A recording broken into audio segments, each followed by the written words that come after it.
Et bonjour à vous qui regardez cette vidéo. Aujourd'hui sur la chaîne Les voitures ont la parole, nous allons lister les moteurs diesel allemands les moins fiables. La vidéo des diesels allemands les plus fiables est déjà sortie. Je vous invite à aller la regarder après cette vidéo via cette fiche. Allez, je ne vais pas vous faire attendre plus longtemps. Envoyez le générique. Et cette fois sans blague s'il vous plaît.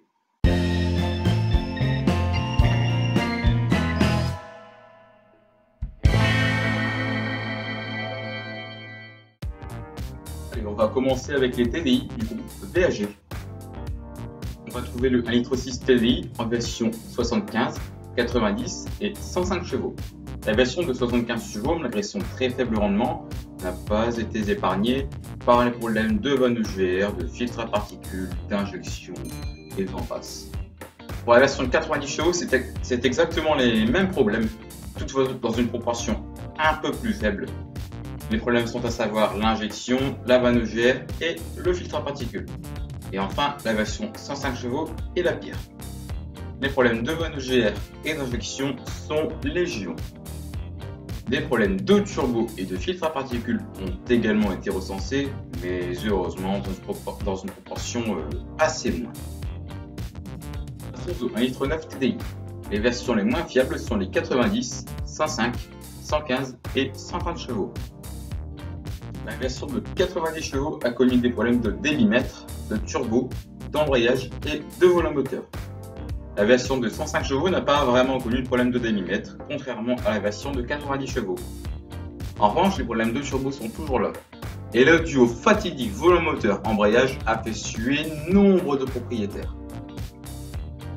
Pour la version de 110 chevaux, il y a certes moins de problèmes de volant moteur embrayage, mais les problèmes de débitmètre, de turbo et en plus de vanne EGR se bouchant ont gâché la vie de très nombreux propriétaires. La version de 115 chevaux récolte les mêmes problèmes que la 110, mis à part au niveau de la vanne EGR qui est un peu plus fiable.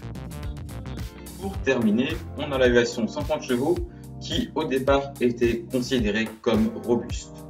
Mais avec le temps, de nombreux problèmes sont arrivés, principalement au niveau du turbo, de l'embrayage et de la fameuse vanne EGR.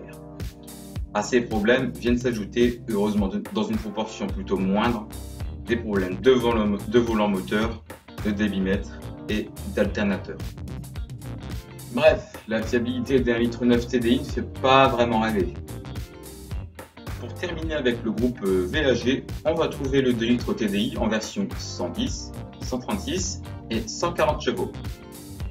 La version de 110 chevaux a connu principalement des problèmes de filtre à particules, de volant moteur et de vanne EGR. Les deux autres versions ont connu nombre de fois en 2004 et 2005 le fameux problème de culasse poreuse.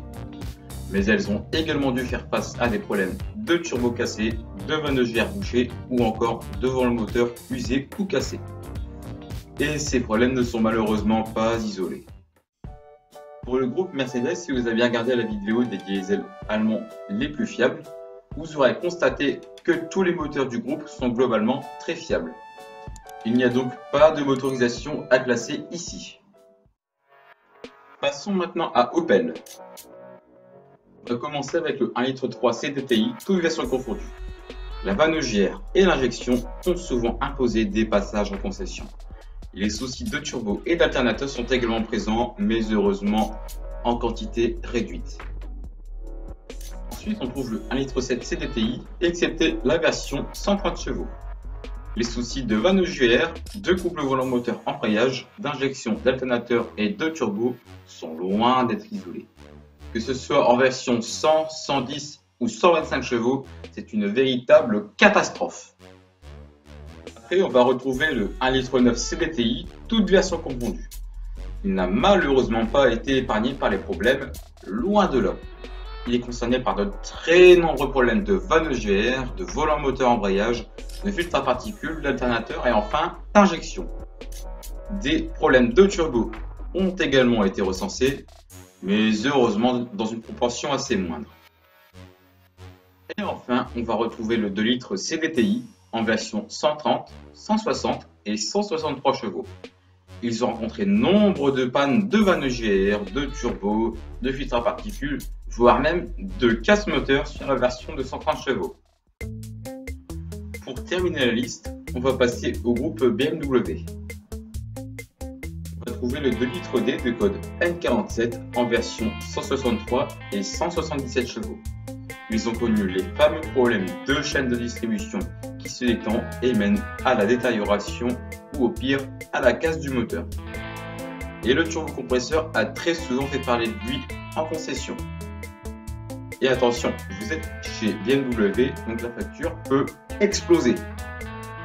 Et oui, malheureusement, ça a gâché le fameux plaisir de conduite de certains propriétaires. Donc voilà, c'est la fin de cette vidéo. Dites-moi dans les commentaires ce qui vous a semblé logique, ce qui vous a choqué, ce qui vous a surpris, etc. Sinon, comme d'habitude, n'hésitez pas à mettre un pouce bleu et à partager la vidéo. Et pour ne rien rater de mes lives et de mes nouvelles vidéos, abonnez-vous et activez la petite cloche pour être sûr de recevoir toutes les notifications. Allez, moi je vous dis à très bientôt dans de nouvelles vidéos. Salut!